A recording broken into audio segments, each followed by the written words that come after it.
আসসালামু আলাইকুম। Real village cooking চ্যানেলে সবাইকে ওয়েলকাম জানাচ্ছি। আজকে আমি আপনাদের সঙ্গে শেয়ার করব একটা ডিম দিয়ে সপরিবারের জন্য এক নতুন রেসিপি। ডিম দিয়ে কিভাবে একটা ডিম দিয়ে পুরো পরিবারের জন্য এক পিঠা বানাবেন সেটাই আপনাদের সঙ্গে শেয়ার করব। চলুন তাহলে আজকের এই রেসিপিটা আপনাদের সঙ্গে শেয়ার করি। ডিম আমি ফাটিয়ে দিয়ে দিচ্ছি। এর মধ্যে একটা পাত্র নিয়ে নিয়েছি। এর মধ্যে আমি একটা ডিম নিয়ে নিলাম। এই একটা ডিম দিয়ে বানাবো। আপনারা পরিমাণে বেশি বানালে সেক্ষেত্রে সব কিছুর পরিমাণ বাড়িয়ে নেবেন। একটা আমুল দুধের প্যাকেট নিয়ে নিয়েছি, ছোট প্যাকেটগুলো। আর নিয়ে নিয়েছি সামান্য ঘি। ঘি দিলে এর স্বাদটা ভালো আসে আর খেতে খুবই সুস্বাদু লাগে। সামান্য লবণ দিয়ে দিলাম আর দিয়ে দিচ্ছি এখানে চিনি। এখানে আমি 4 টেবিল চামচের মতো চিনি অ্যাড করেছি। আপনারা মিষ্টিটা কম করে খেতে চাইলে সেক্ষেত্রে চিনির পরিমাণটা একটু কমিয়ে দেবেন। সব কিছু উপকরণকে ভালোভাবে আমি ফেটিয়ে নেব। এমনভাবে ফেটাতে হবে যেন চিনিটা খুব সুন্দরভাবে গলে যায়, এর মধ্যে দানা ভাবটা না থাকে। আমি একটা চামচের সাহায্যে এইভাবে করে ফেটিয়ে নিয়েছি। এই দেখুন খুব ভালোভাবে গলে গেছে। আর এর মধ্যে আমি দুধ অ্যাড করছি। দুধ আমি আগের থেকে জাল দিয়ে একটু ঘন করে রেখেছিলাম। হাফ বাটি পরিমাণে দিয়ে দিলাম। আর দিয়ে দিচ্ছি সুজি আর দুধ ভালোভাবে মিশিয়ে নেব। এখানে আমি গ্যাসের ফ্লেমটাকে অন করে দিয়েছি। প্রথমে আমি বন্ধ রেখে সব কিছু উপকরণ ভালোভাবে অ্যাড করলাম। তারপর এখানে আমি গ্যাসের ফ্লেমটা অন করে মিডিয়াম ফ্লেমে রেখে আমি এটাকে ভালোভাবে একটা ডোয়ের মতো তৈরি করে নেব। অনবরত নাড়াচাড়া করে ভালোভাবে মিশিয়ে নিতে হবে, কোনো রকম দলা বেঁধে না থাকে। যখন এই পর্যায়ে এরকম শুকনো পাড়া হয়ে উঠবে, কড়া থেকে ছেড়ে আসবে, তখন এটা বুঝবেন রেডি হয়ে গেছে। এবার গ্যাসের ফ্লেমটা আমি বন্ধ করে এটা এক সাইডে রেখে দিচ্ছি। আর এখানে আমি একটা পাত্র নিয়ে নিয়েছি। আর পাত্রের মধ্যে আমি পুরো মিশ্রণটা এর মধ্যে ঢেলে নিচ্ছি। পুরোটা একটা থালার মধ্যে নিয়ে নিচ্ছি।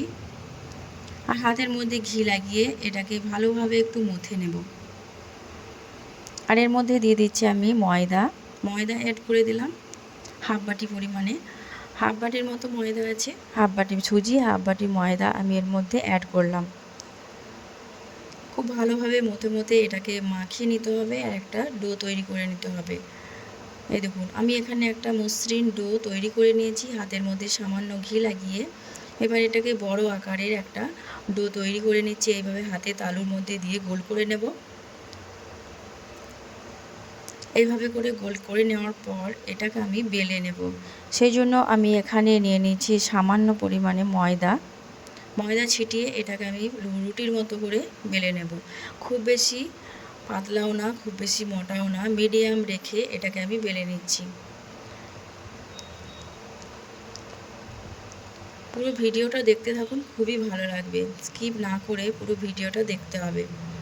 আর এতটাই সুস্বাদু হয় এই রেসিপি। এরকম একটা ঢাকনা নিয়ে আমি লুচি সাইজের করে ছোট ছোট করে কেটে নিচ্ছি। এরকম, এই দেখুন এইভাবে করে। আর বাকি যে অংশটুকু আছে সেই অংশটুকু আমি বাদ দেব না, আবারও বানিয়ে নেব। এইভাবে করে ছাড়িয়ে নিচ্ছি। এখানে সব কটাই আমি ঠিক একইভাবে বানিয়ে নিয়েছি। এই দেখুন, আর ঠিক এই রকমের হবে এইভাবে করে। এবার এগুলো ফ্রাই করার জন্য আমি এখানে নিয়ে নিয়েছি, আমি এখানে সব ভেজিটেবল অয়েল বানিয়ে নিয়েছি। অয়েলটা যখন ভালোভাবে গরম হয়ে যাবে মিডিয়াম ফ্লেমে রেখে এগুলোকে আমি ফ্রাই করে নেব। পিঠাগুলোকে একে একে করে আমি দিয়ে দিচ্ছি আর একটা একটা করে ফ্রাই করে নিচ্ছি। এবার গ্যাসের ফ্লেমটা আমি একটু লোতে করে দিলাম, নাহলে পুড়ে যেতে পারে। এক সাইডটা হয়ে গেলে অপর সাইডটা আমি উল্টে দেব। এই দেখুন কালারটা অনেকটা চেঞ্জ হয়ে এসেছে। আর দেখবেন নিমেষে এটা ফুলে উঠবে। এই দেখুন ফুলে টইটুম্বুর হয়ে যাবে, পুরো লুচির মতো। আর এতটাই সুস্বাদু হয়। এই দেখুন কালারটা চেঞ্জ হয়ে এসেছে। এবার এটাকে আমি তুলে নেব।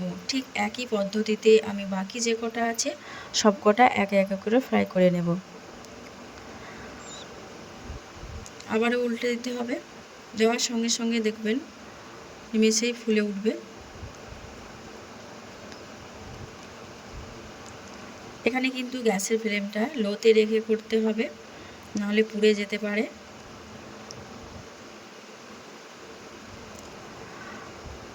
সব কটা আমি একইভাবে ফ্রাই করে নিয়েছি, একটা প্লেটের মধ্যে নিয়ে নিয়েছি। এই দেখুন সব কটাই ফুলো ফুলো হয়েছে, ফুলকো ফুলকো লুচির মতো, আর খেতে খুবই সুস্বাদু। এগুলো আপনারা শুধু মুখেই খেতে পারবেন, অথবা মিষ্টি বা ঘুগনি অথবা মাংসের সঙ্গেও খেতে পারবেন। এইভাবে কিন্তু আপনারা এই পিঠা রেসিপিটা বানিয়ে নিতে পারেন। এতটা মিষ্টি সুস্বাদু হয় যে বলে বোঝানো যাবে না। আপনারা বাড়িতে একবার ট্রাই করে দেখবেন বাচ্চা থেকে বড় সকলের খুবই পছন্দ হবে। বাচ্চাদের টিফিনে বা ব্রেকফাস্টে আপনারা এইভাবে বানিয়ে খেতে পারবেন, খুবই সুস্বাদু। আমি একটা ভেঙেও দেখাবো যে ভেতরটা কতটা সুন্দর হয়েছে আর খুবই নরম। আমার এই রেসিপি আপনাদের কেমন লাগলো অবশ্যই কমেন্টে জানাবেন। ভালো লাগলে চ্যানেলটা সাবস্ক্রাইব করে পাশে থাকার অনুরোধ রইল। এই দেখুন প্রতিটা ঠিক একইভাবে ফুলকো ফুলকো হয়েছে। আমি আপনাদের একটা ভেঙে দেখাচ্ছি। এই দেখুন ভেতরটা পুরো ফাঁপালো। এই দেখুন কতটা সুন্দর হয়েছে, দেখুন পিঠাটা মুখে দিলেই মিলিয়ে যাবে, এতটাই সুস্বাদু। কিন্তু আপনারা বিকালে একবার বাড়িতে ট্রাই বানিয়ে খেতে পারেন। কমেন্টে অবশ্যই জানাবেন। বৃষ্টির দিনে তো খুবই ভালো লাগবে। সামান্য উপকরণেই দেখলেন তো, ঘরে থাকা সামান্য উপকরণে কত সুন্দর একটা ব্রেকফাস্ট রেসিপি বা টিফিন রেসিপি বানিয়ে নেওয়া যায়। আজকের এই রেসিপি এখানেই শেষ করছি।